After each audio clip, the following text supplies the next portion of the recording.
आज आपण पाहणार आहोत अडुळसा या औषधी वनस्पतीचे महत्त्व।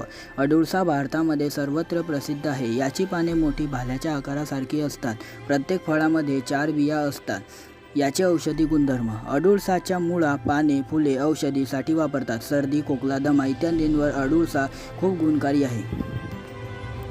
क्षयरोग। आयुर्वेदामध्ये क्षयरोगासाठी अडुळसाच्या फुलांपासून तयार केलेला गुलकंद उपयोगी असल्याचं सांगितलं आहे।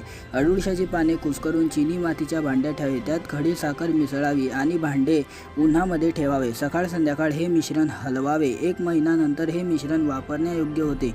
पानांचा रस सुद्धा क्षयरोगावर गुणकारी आहे। खोकला। अडुळसाची 3 पाने घ्यावी। 1 ग्लास पाणी घेऊन त्यात हे पाने कापून टाकावे। त्यानंतर हे पाणी अर्धे होतपर्यंत कमी तापमानावर गरम होऊ द्या व एका कपात गाळून घ्या व रोज सकाळी संध्याकाळ जेवणाच्या किमान 2 तास अगोदर व पूर्वी हा काढा प्या। 1 हप्ता हा प्रयोग केल्यास आपला खोकला दूर होऊ शकतो। आता आपण पाहत आहे पोटातील जंतांवर उपचार। पाने, खोडे आणि मुळाची साले, फळे आणि फुले सर्वच भाग पोटातील जंत बाहेर काढण्यासाठी उपयुक्त आहे। सालीचा काढा प्रत्येक वेळी 30 ग्राम याप्रमाणे दिवसातून 2-3 वेळ सलग 3 दिवस घ्यावा किंवा ताज्या पानाचा रस दर वेळी 1 चमचा याप्रमाणे 3 दिवस 3 वेळा घ्यावा।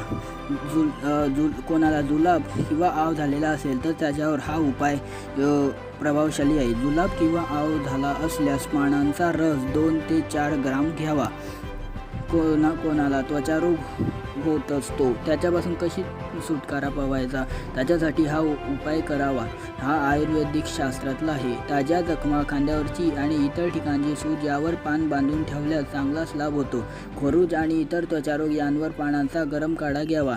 याची वापरण्याची पद्धत आणि प्रमाण: पानांचा रस, आल्याचा रस किंवा मध यांसोबत दरवेळी 15 ते 30 ग्राम घ्यावा। वाळलेल्या पानांची चूर्ण 2 ग्राम घेतलेले तरी चालेल। ताज्या पानांचा काढा करून घ्यावा।